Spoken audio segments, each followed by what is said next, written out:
Welcome to the CPG Guys podcast.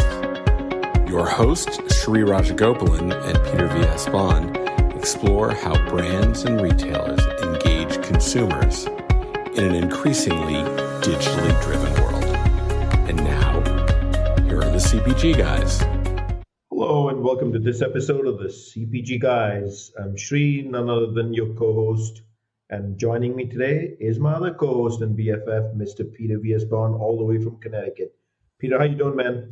Shri, I'm doing well. I'm excited because we didn't have to put a lot of work in today's episode, did we? We didn't, but before we get to our actual episode, Peter, let me remind our audience that we have one small request for you. When you get a moment, we'd love for you to take a minute, go to Apple Podcasts, and go to that amazing reviews and ratings feature. Please do leave us a rating. It really helps us because it boosts the algorithm so you can find us much more easier. But the rating also tells us if we're doing the right things and we're having the right conversations with the right guests. Speaking of guests, let me introduce who it is today. We are featuring our sister podcast, or in this case, our brother podcast, I guess, our brother and sister podcast, the FMCG Guys, with Daniel, Efrain, and Christine. Recently had Christian Stammkoetter, president of EMEA and executive committee member for Danone. And we're excited to feature Christian. Lots of learnings on this episode, all the way from leadership to operational styles to success in the European marketplace. Now, over to the episode.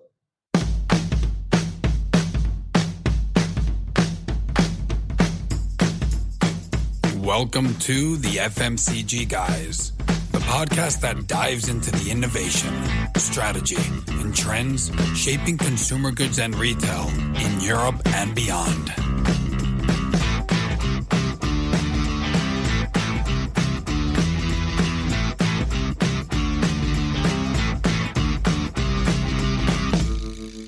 Welcome to the FMCG Guys. I'm your host, Daniel Torres. If this is the first time you tune in, you'll want to know that this is the show that gives visibility to the top voices in consumer goods and retail in Europe and beyond.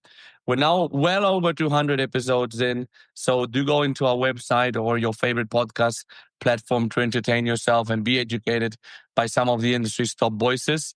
And remember, we are part of a family of podcasts, which is headed by Shri and Peter Bond in the US, the CPG Guys. So if you're curious to know what's happening in the consumer goods industry in the other side of the Atlantic, do make sure you tune into this show.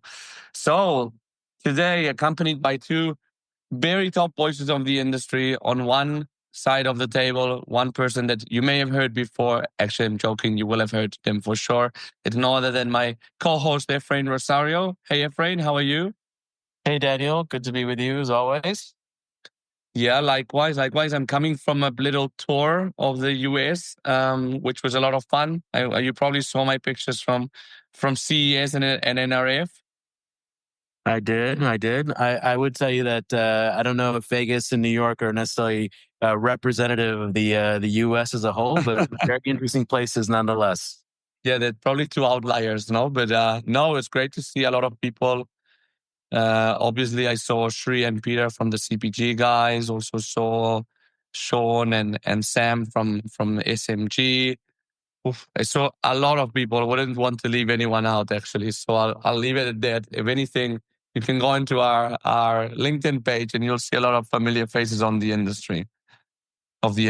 So that was a lot of fun. And I think we will be having fun at a lot of other events around the world this year. So at the other side of the table, and speaking about the other side of the world, although I'll tell you more about that in a bit, we have no other than Christian Stammkoetter, who's the president EMEA, which is Asia, Middle East, and Africa, and member of the executive committee at Danone. Hey, Christian, how are you? Hey, Daniel. Thanks for inviting. I'm very well. Pleasure to be with you today. Likewise, and I know that you live on a plane normally. So what side of the world are you at right now? I'm actually in Paris, which is Danone's headquarters, and this is also where my family is based. But you're right. I'm probably traveling 2/3 of my time to be in the markets, being with the countries, and I really enjoy being there because it's such a great dynamic. And being with the people gives me a lot of energy. Yeah. And I'm curious to know, Christian, actually, because I was just thinking this morning as I was getting up, and I got back yesterday, and I still feel pretty tired after coming back from the US. I was wondering, how do you do it? Like traveling a few hours, a few time zones away continuously. Are there any like secret routines that you can share with us? I wish I could. I wish I could. There's a few things that I definitely try to do. I mean, one is I try really to keep my sport, right? And I'm pretty disciplined, even if I arrive, in a place late, to do a bit of sport, because it really helps me to, kind of to fall asleep. And sometimes I also use this famous melatonin that someone recommended to me, and it's working, right? So it's working for me to put me asleep, especially when you arrive in Asia with 6-7 hours time difference, and your body doesn't really feel like sleeping. So that's what I try to do. Nice. Yeah, melatonin has worked miracles for me as well, I have to say. And I have to say, I was a bit concerned that I would have a certain dependence on it, but I think that after a few months of using it, I think it's perfectly fine. So a good recommendation. I think the sports thing is also something that I try to do, but I have to do more of because there's always easy excuses you can put to not do it, right? Yes, and I feel like, I try to put it as a priority, as I put meetings and, that you schedule in the calendar. And because when you travel, it's very easy to spend every night out and, mingle with people, and it's great fun. But, you also have to find the balance that you take care, especially as we're getting older, right? Yeah, exactly. Because we'll only get older, right? So exactly, we have to keep that in mind. So Christian, it's great to have you here. You and me have been talking for several years, so I'm glad that I finally landed you on the podcast. Maybe something that we have not talked about so much. Where were you raised? Like, where are you from, and how did you start your career in FMCG? I'm German, so I grew up in Germany. I went to university in Germany, and I started my FMCG career in Germany. And probably the reason why I ended up in FMCG is because as a student, in order to make some money, I worked for a below-the-line promotion agency, right? That was doing consumer samplings. Back then, it was a lot about tobacco in festivals, alcoholic beverage in whatever lifestyle places. And when you are, kind of doing that, many times you had a marketer come and brief us as a team about their intention, etc. And I really liked it at the age of 19, 20, 21. So that's also why I then focused my university, where I studied business administration, on marketing, and, and entered into FMCG. Because I really like the speed, the proximity to the consumer, the selling part of it. So that's a bit the history, why I came into FMCG, and I have not regretted it since. Yeah. And if I understand correctly, so obviously you have a long career in FMCG, but I also see that you've spent some time at startups as well, which is, obviously a very different experience than corporate life. So can you tell us a little bit more about that as well?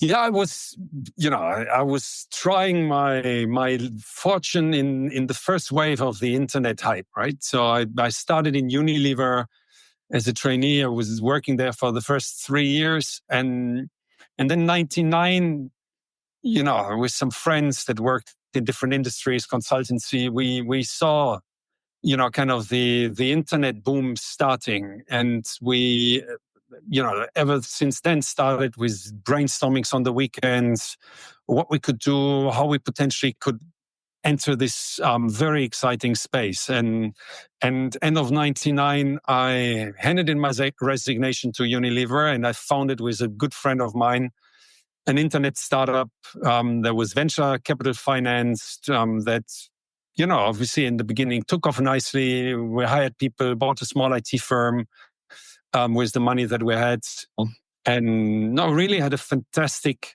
ride till the bubble bursted. And then, it was exactly the opposite, right? From going fast, having high-level contacts, to dissolving the business, letting go of people. That was a tough experience because it was not just tech people that you had in Young Guys, but we also had accounting people. I remember a single mom of 2 kids. And when that joined from a safe job in a safe company because she believed in the idea. And if you have to tell her, sorry, you know what, we have to let you go, it gives you sleepless nights because you feel the responsibility, probably something I never experienced till then in Unilever. So it has also been really important learning experience. The other thing that I felt, and that's why I still look back at it, that it has been really 2 very important years in my career, because back then I learned about the concepts of the MVP, right? The minimum viable product. You learn about what agility means, what adapting your strat plan means, what speed really means, because development was so fast and you were adapting and you were following, what was happening in the US. And then when you look back at industry, you really felt that, oh my God, industry, those companies, they're quite bureaucratic and slow, right? So you saw a wave coming that I think has really changed also the way that industry has worked, right? With a very, very different dynamic. Yeah, absolutely. I mean, in a way, it's almost like you've built this other muscle when it comes to both general leadership, but also in terms of you've been specific to marketing as well, because it is such a very different environment. And, I imagine that you've taken some of those formative experiences and that muscle you've built, and it's now, influenced, the way that you lead at a corporate environment like Danone. Absolutely. Absolutely. And I think the first thing that it basically made me do after, we had dissolved the business and we were basically, it was clear that I would go back to FMCG. I decided to go for a smaller company, right? So I didn't go back. I could have gone back to Unilever, but I decided to join a smaller size company called Vela that was later acquired by Procter, because I felt in smaller companies, you could impact more, you can be faster, because the decision lines are shorter. That was a bit my conviction at that time, because I really felt that maybe sometimes the very static, a little bit bureaucratic way of working in those large MNCs back then was not so much for me anymore. But then you have seen, I've done it with Vela, and then Vela was acquired by Procter. I left Procter after some time to join Numico. Then Numico was acquired by Danone. So in the end, I basically also concluded that the world of large MNCs is a great world, and sooner or later they always catch you back. Yeah, I think you did your best to get out of there, but they kept on pulling you back, as they said in that movie, right? So exactly, and I haven't regretted it, to be very honest, right? Yeah. Because I'm always saying, I haven't chosen to join Danone because I came to Danone through an acquisition, but I have chosen to stay for the last 17 or 18 years in Danone because it's a fantastic company with great people, great mission, vision, and values. So that's why I'm here, and I've grown. Yeah. So what do you think makes the company different? I mean, what's kept you there for so long? And I mean, there's an obvious piece, which is that you've done well there and you've got promoted and so on. But I think that you were talking about more than like the vision, the values, which is what makes a company substantially different, right? Yeah, I think Danone as a company, first, obviously, is a company that has very strong, kind of heritage in this, what Danone calls the dual project, right? It's basically strongly impacting on the business, so driving business performance and social performance and social impact. And that this is basically, kind of a combined, a mission that we have in the company. And I think that really makes a difference with me, because there's 2 elements that also drive me. One is growth, right? Business growth, people growth, personal growth. But also I'm driven by impact, and not just impacting on the business, but maybe impacting also on the society in smaller or in larger scale. And that is, I think, something that Danone allows to do with the categories we're in. I also see that, having worked in different companies, that all companies talk about people centricity, people are critical, people are important. I think Danone has this element where, people are really at the heart of it. It's a people-centric business and less a process-centric business. With maybe the philosophy of the first two CEOs, Antoine and Frank Ribou, it has been very entrepreneurial, very country-centric. So if you run a business as a general manager, you really, have a lot of freedom and opportunity to make an impact. And that's what has really kept me in the company. And in that, like you said, you've been at Danone for quite some time, joining from Rubico. Can you talk a little bit about the variety of roles that you've had? Because you've also traveled the world and seen a lot of different cultures and countries as well.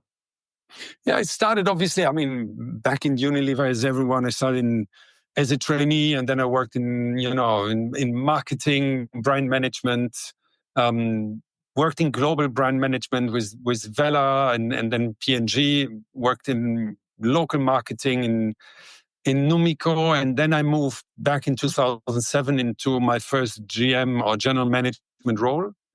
I've been in Czech Republic and Slovakia. I've been to Russia, running Russia and CIS. I've been to Spain, which is one of the markets that, where Danone, kind of is historically strong. Exactly, an institution. Before I took a regional role in Waters, running Europe, North America, and and then basically today, as we've changed a bit the way we operate from a category-centric organization to a geographic organization, I'm running the Africa, Middle East, and Asia region. Is it? I don't know if you'll have an answer for me with this question, but you've lived in Paris, you've lived in Moscow, you lived in Barcelona, you've lived obviously in Germany. If you had to choose a favorite, could you pick one? I really like Paris. Paris is a fantastic city because I think it's probably at least one of the most beautiful cities in the world that has such a cultural richness and so much to do. I think it's something which is really fantastic. But still, my preference and my preferred city is Barcelona. I loved it when I was kind of in school. I loved it when I was a student. I remember from the Olympics, 92, and living there, having 300 days of sunshine, having the sea, having the mountains. I think Barcelona is probably one of the absolute favorite cities for me, where I had the privilege to live. I don't disagree with you, but you are feeding Daniel's ego with that answer. And given that I guess I'm the Paris resident, I wholeheartedly agree with you on everything you said about that city as well. I have to say, I love Paris as well. I wouldn't mind moving to Paris. So very different experience than Barcelona. I think, Christian, you hit on some of those differences. 300 days of sunshine being one that comes to mind immediately. Absolutely. Yeah. So in the time that you've been at Danone, it's interesting because you joined with Numico, which was integrated, which was acquired by Danone. And then you've also had a role as an integration head for when you integrated White Wave, which is a huge plant-based business based in the US, but also have Alpro here in Europe. So very well-known integration for the business. What's the dynamic of such a big integration? What does it look like? What goes on internally? Yeah, I think when the company asked me if I could lead the integration, which obviously was one of the biggest acquisitions of Danone at the time, together with the Nomico one. I was first like, oh my God, doing that, let's see what this will be. But in the end, I think it was a very interesting experience, right? The first thing that was a bit odd, I've been all my career chasing daily net sales, profit, cash, market share. And all of a sudden, when you're running integration, you're not really looking at the daily net sales because that is handled and owned by the CEO of the North American business. So my focus was on managing cultural integration, system integration, so that you really have the teams in place, harmonizing processes, trade term management. How do you basically go into one approach between what WhiteWave has done and what Danone North America, for example, has done? And I think it was an interesting experience. And I think the biggest experience was really integrating two very, very different cultures. The Danone culture in the US, and WhiteWave, which was a very American company, where Danone is obviously a very European company in the US, and bringing that to, kind of one culture, making sure that people understand some of the process, how Danone runs them, sometimes the informalities that Danone has versus the formalities that WhiteWave had. And I was really surprised because WhiteWave was like a fast growth business, but they were probably more process than Danone, right? So that was an interesting experience as well. So I learned a lot, but okay, it was 6 months. Of course, you're chasing synergies, as well, right? Because that's part of the investment case, that you find the synergies. So follow up on that. So I have to say, I learned a lot, and it was interesting for me because I've been 2 times on the side of the company being acquired. So I was also being part of the integration team when Procter acquired Vela. I went through the acquisition of Nomico on the Nomico side. Now I was on the other side. So it also gave me a good insight into what people will go through as part of an acquisition, right? Because when you're on the side of the company being acquired, there's always this feeling of winner and loser, right? The one acquiring, and as much as you talk about, we want to value your heritage and all this, but you're always a bit in this worry of, oh my God, what will happen? Everything will change.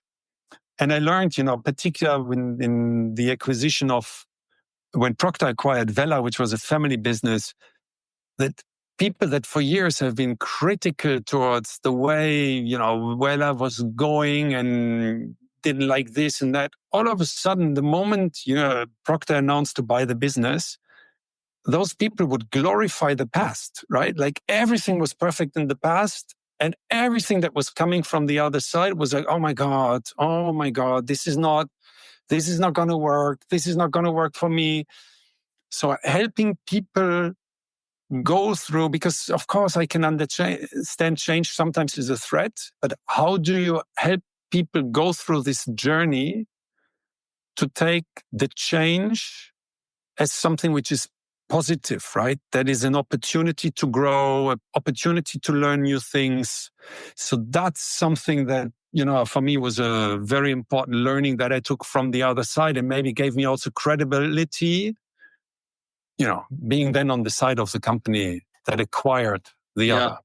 And empathy, I imagine, like really Exactly. knowing how to send it, because communication, I guess, is key in these situations. Also, so being able to send the right message And you're acquiring, if you buy a business, you're also acquiring for knowledge, right? And capabilities. You're not just acquiring brands, and particular in plant-based, when you look at the history, the heritage also of the iPro business, the team that was there in Ghent, running the business, having really deep understanding of the drivers of the categories. You want those people to feel good, right? And you want these people to feel well and kind of valued from the start, because they really bring a lot of value to the business. And that's something that is absolutely critical. And probably that's where many acquisitions go wrong, right? Because you're trying too much to adapt it into, your way of doing things without really capturing the learnings and, making sure that the cultural difference that always exists, that you manage it in a way that works for both sides. Yeah, absolutely. And, as you've referenced culture and, the importance of it in acquisitions like the ones we've just talked about, as somebody who has been on both sides of acquisitions of both smaller companies, but also the big corporate entities, and as somebody who's been both in global and regional roles, I'm curious to get your perspective on how have you seen the dynamics within a corporate entity change since you started back at Unilever, and how that's evolved over the past 20 years? First, I'm a big believer in culture, right? I think, we all know the famous saying of Peter Drucker that culture eats strategy for breakfast. And I think that's fundamentally true. And I think probably even more true today than it was when I started in, kind of in the 90s. Because culture for me is the way you interact, but culture is also very much linked to the ability to execute. And what is the spirit? How do you take challenges? How do you deliver from PowerPoint really to execution in store on shelf? I think that this element of culture today is even more important than it has been, because when you look at the big multinationals, 25 years back, I think, remembering Unilever, we had insights, we had knowledge, that other smaller companies didn't have, right? Information was not easily accessible, insights, trends, so you had an advantage, and then you had a machine running it, right, on the innovation, etc. Today, the world has moved on. When you look at the information available on the internet through AI, on insights, everyone can more or less identify similar opportunities and draft similar strategies. And that's what you would also see if you look at FMCG presentations. The strategies look more and more alike between companies. The difference in the end, the main difference, lies into the ability to execute, right? Can I execute what I put on a PowerPoint slide? Can I, execute it with agility? Can I overcome barriers? Can I really, make things happen? And for this, you need people to be engaged. You need the right mindset. And of course, the leadership that really is able to, unleash the best potential of those people, and I think that's what I think has really changed a lot. That the focus on culture, on leadership today is much more important than maybe it has been 20, 30 years ago when, MNCs were very bureaucratic, very static, sometimes even risk averse, very much inside oriented, less outside oriented. And I think those approaches are, I would say, a bit overpassed and are not the ones that give you success today. What about the whole impact of COVID on business, on the culture, and like remote working, mixed working, companies calling all the employees back? I think obviously COVID was a big, and I've lived COVID, right? And I was in the waters division, and, in waters, we have a huge exposure to away from home travel channels. So obviously I can tell you, when you wake up and you have 30% of your channels closed, right? And 35% of your channel closed, I think that was an experience. And on top, you sit at home, and trying to engage with all the people. I believe that we need a certain level of flexibility today, right? And I think that combining work from home and office work is absolutely critical. There's things that you can very well do from home. And I sometimes work from home even if I'm here, because I only have calls, I only have visios, and I want 2-3 hours where I'm undisruptively able to work on strategy, have some thinking time, and that's fine. But it doesn't allow you to fully replace the human interaction and the value of human interaction. It's difficult sometimes to have what we call the hard conversations through Visio, right? Because if I have a business review and there's elements that I challenge, it's very different if afterwards, you have a social moment together than when you kind of put the, kind of the leave button and people are like, oh my God, did I do something wrong or not? Or was he happy or not? So it's not so easy to get this kind of challenge conversation across. It's not that easy to bring in different opinions. You lose particularly, I believe, the people that are, sometimes more quiet, more introvert. They're even, I see sometimes it's more difficult for them to speak up if it's not moderated well, and you're missing the one-to-one interactions. So I think there needs to be flexibility. I have my team all over the place, right? I've in the regional team, I've people in Singapore, I have people in Dubai, and my finance head is based in Munich, HR is based in Amsterdam.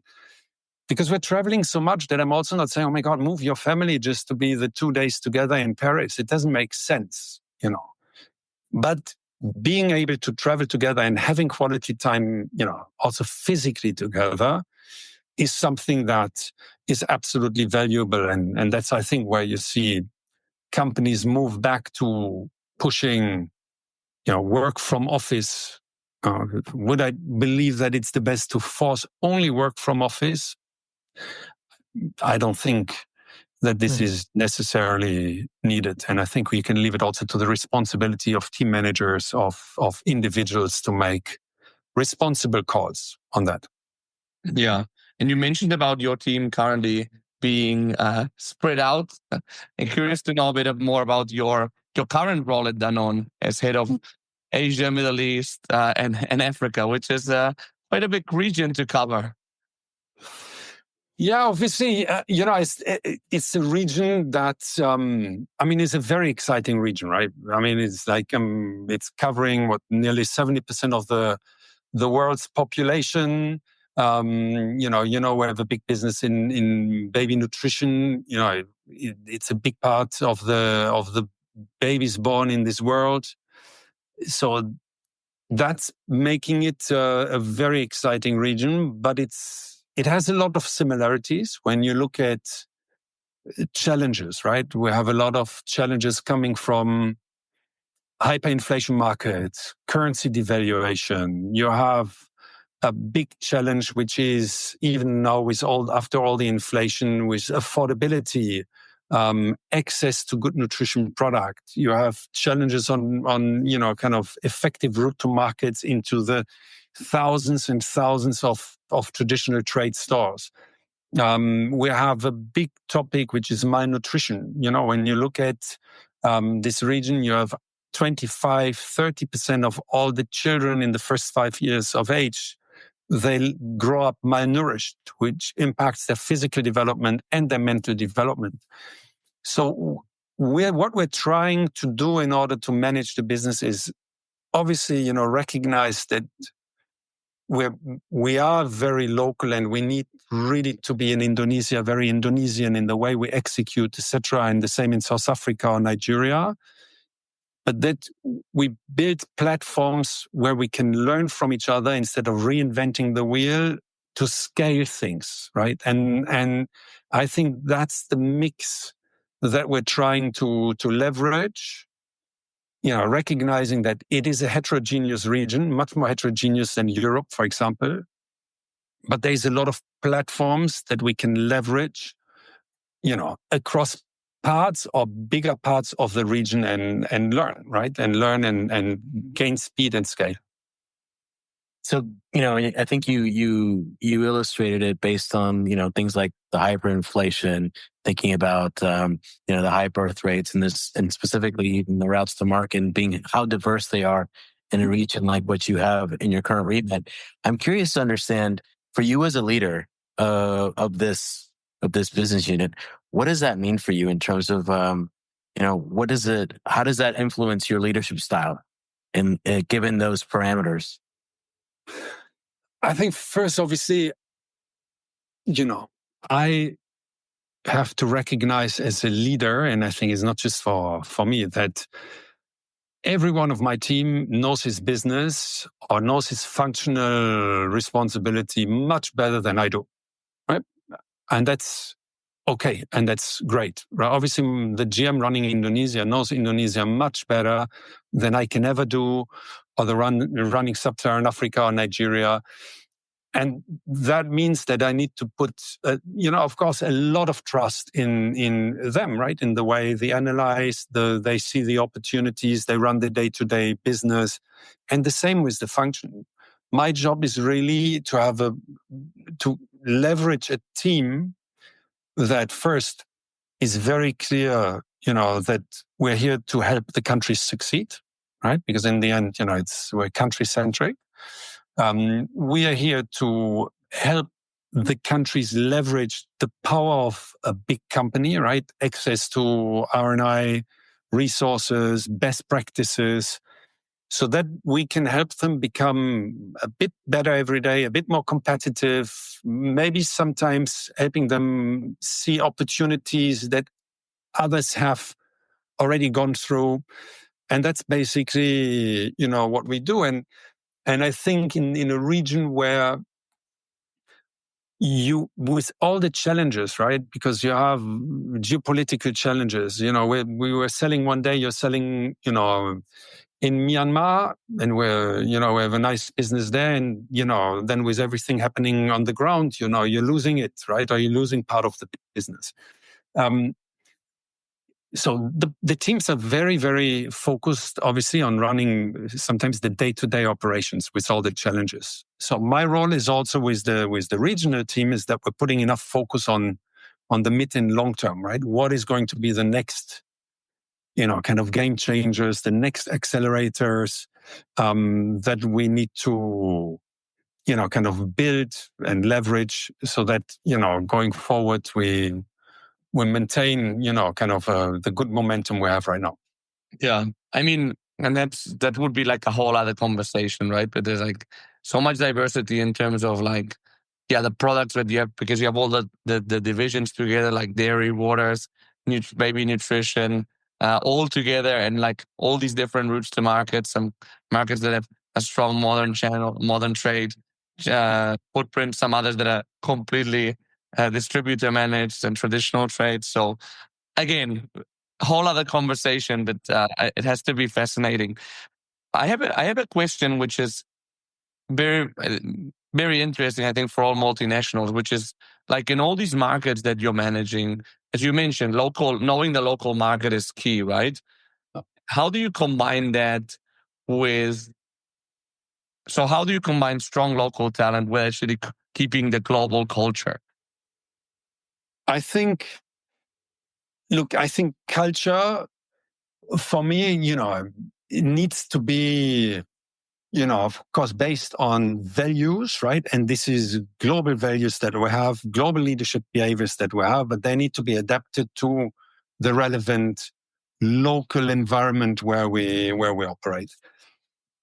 When I look today at our region, you could see in some of the markets, and you look at the results that you have in India, in Indonesia, and in many categories, you have the local companies win over multinationals, right? After years of multinationals leading in Asia, in Southeast Asia, I think today the local companies, are very, very strong and very, very competitive. And, if you want to compete with them with the speed they have, with the certain, let's say, proximity they have, understanding of the markets, you will only succeed when you have very strong local talent. Understanding Nigeria if I sent an expat from France, it would take him a lot of time to understand it, right? And, and the route to markets and the way you operate and the agility you need to have, even when it comes to pricing, right? Because if you have a devaluation, what is the right pricing I do as coinage is important, etc. So really, kind of building local talent, grooming local talent to become stronger, and then promoting this local talent also maybe across the region is something that we put a lot of effort in. And I think it's strengthening the Danone culture, right? Bringing really diverse talent from this region up through the ranks. And it's a fundamental driver of really kind of a strong culture that is relevant also not just today, but also in the future. Yeah, absolutely. And I think that, there's a lot of FMCG brands that share that thinking in terms of like, cracking that code in terms of how you combine that global thinking with the local application and understanding those local dynamics. Because 100%, I think, and I've experienced that on several projects as well. And like, that there is that ramp up period and you lose that ability to adapt and and be able to move quickly for sure.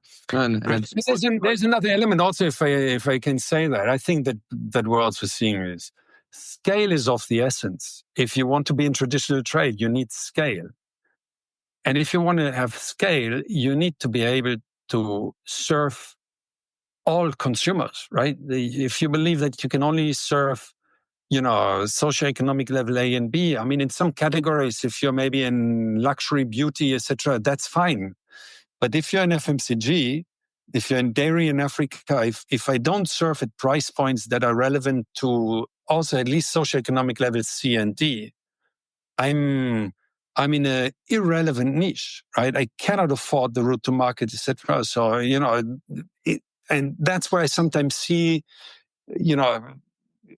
the talent from maybe the global north. If you're only obsessed by relatives, right? Only obsessed by percentages, but not obsessed by absolutes. In those countries, you may hit the wall, right? You need to have the right view at both. And that's something which is absolutely critical.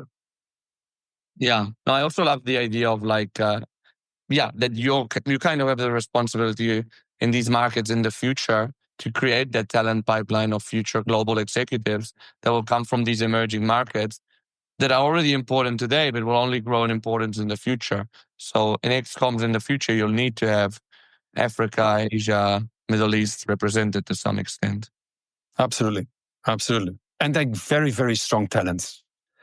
I can tell you, I'm always impressed when I go to see the talent in the markets, the attitudes, the mindset, the eagerness to learn, the eagerness to make a difference, the eagerness to grow. It's really impressive, and sometimes it also can feel like in Europe we pretty much underestimate the power and the potential that is in those markets. Absolutely. Well, Christian, this has been very enlightening, and I've taken copious notes and learning from you and your experiences. And thank you for your time. We have one final question for you before we let you go, and this is a question that we ask all our guests, which asks you, in this case, to go back in time and to think about if you could give yourself one piece of advice at the beginning of your career when you were first starting at Unilever, that below the line promotional agency. What would that one piece of advice be, given everything you've learned over your career? I think the one piece of advice would be, how do you make sure that that I'm putting around me people that give me honest feedback, right? That give me honest feedback on my flaws, on my, the blind spots that I have as a leader. Because what I realized is, and this is even true, the higher you go up in hierarchy, is that often people like to make you feel good, right? And please you. And spare you with maybe the elements where, you're not that strong. Is a concept that I call this tough love, right? I mean, who will tell you if you have, it's a coach that always said that, who will tell you if you have bad breath? It's your kids, your wife, because they love you, right? And finding the, kind of a group of people in your team, below you, and in peers that give you honest feedback on things that are not beneficial to my leadership style or maybe to the team. That is what I think. It took me a time to embrace this as an opportunity instead of basically a threat where you feel like I need to defend that this is not true or whatever. So that's what I should have started much earlier, this kind of awareness of surrounding myself with people that give me honest feedback. Fantastic, Christian. That was amazing feedback. And as Ephraim has mentioned, I've also taken some copious notes of the conversation. So Ephraim, it's your responsibility to go over the takeaways, no? So why don't you start? Well, I think we share in that, but I'll give it a go. I think first and foremost for me, my big takeaway from this discussion has been, Christian, I love when you mentioned the role of culture in an age where strategy is becoming less and less differentiated, and the role that culture can play in really serving as that key differentiator. As when we think about how our brands put together our go-to-market strategies, they start to become very, very similar to one another. That's not something that I'd heard of or thought of before. So that was an aha moment for me, and really thinking about culture as being able to play that differentiator, or the opportunity to really think about how do you differentiate or distinguish yourself through the ability to execute. I think for me that's a game changer.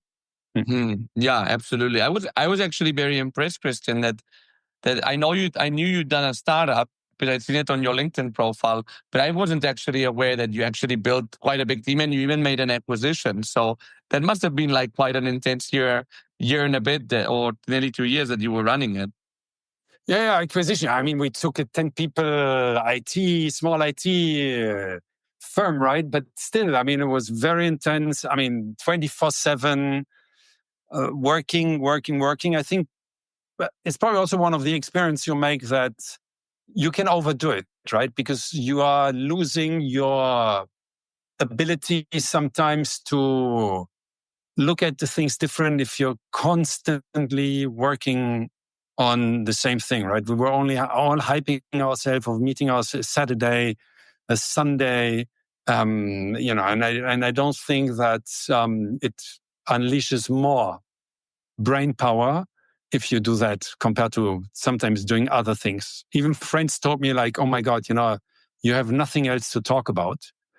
And if friends tell you that, right, and they're like, oh my God, we're not even inviting you anymore to come for a beer because anyway, you will tell us that you have to work. You realize it's not always the most beneficial. Well, I think that's a clear example of them demonstrating that tough love and honest feedback. Exactly. That you were it's like, those are good friends to have when they will call you for sure. Exactly. The other thing for me, Daniel, that I take away from this conversation has been, Kristen, the point you made around, that we tend to have particularly for those of us in global roles, a fascinating scale. And, being able and having to think about scale in a slightly different way in terms of like that diversity that we need to think about in terms of routes to market and the audiences of consumers that we're hoping to engage. So it's a combination of like, when you think about it in terms of like in these global roles and you're thinking about these emerging markets, how do you combine that scale with that agility or that speed? And the way you talked about it in terms of the absolutes and the percentages and looking at both sides of the coin, particularly when you're in these global roles, is big for me. I think the integration experience, I mean, you've been through a lot. I mean, from the startup that you acquired to joining Vela, being acquired by Procter, joining Numico, acquired by Danone, and then in Danone, being a part or participating in integrating Whitewave, which is huge. I think it gives you a lot of perspective, and I really like the fact of like really putting a lot of focus on how a bit like the emotional component and the other side of like the smaller company that's being acquired, how they feel about it, because it will be essential that they understand what the greater good is in some way of that acquisition. So I thought that was very interesting. Yeah. And just to kind of go back to the very beginning of our conversation, I think, practically speaking, I think the tips you shared in terms of like, doing sport, for example, to combat jet lag and thinking about, how do you build those routines into like, your overall well-being or wellness, particularly when you have, jobs that demand travel like you do. I think that's a very practical but very important takeaway for our audience as well. Absolutely. Well, Christian, this was amazing. I had a lot of fun, I have to say. So thanks so much for joining us. Thank you guys for inviting me. It was a pleasure talking to you, and good luck. I'm following obviously your FMCG guys LinkedIn and your podcast. So I think it's amazing what you have achieved, and congratulations, because I understand you just reached 20,000 followers. So well done for that. Thank you. That was actually, that was a milestone that we were really looking forward to. So I appreciate it. And Efrain, good to see you again as well. And I think I'll be seeing you very soon in another recording. So good to see you. All right, guys. Take care. All right. Thanks to our listeners. Have a great day. Cheers. Bye.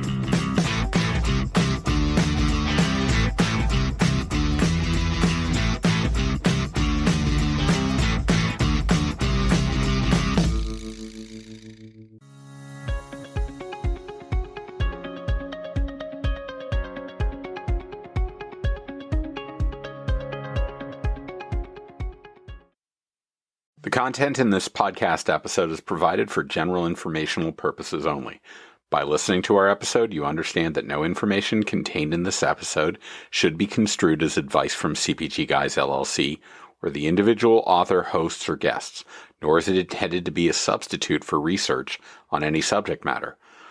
Reference to any specific product or entity does not constitute an endorsement or recommendation by CPG Guys LLC.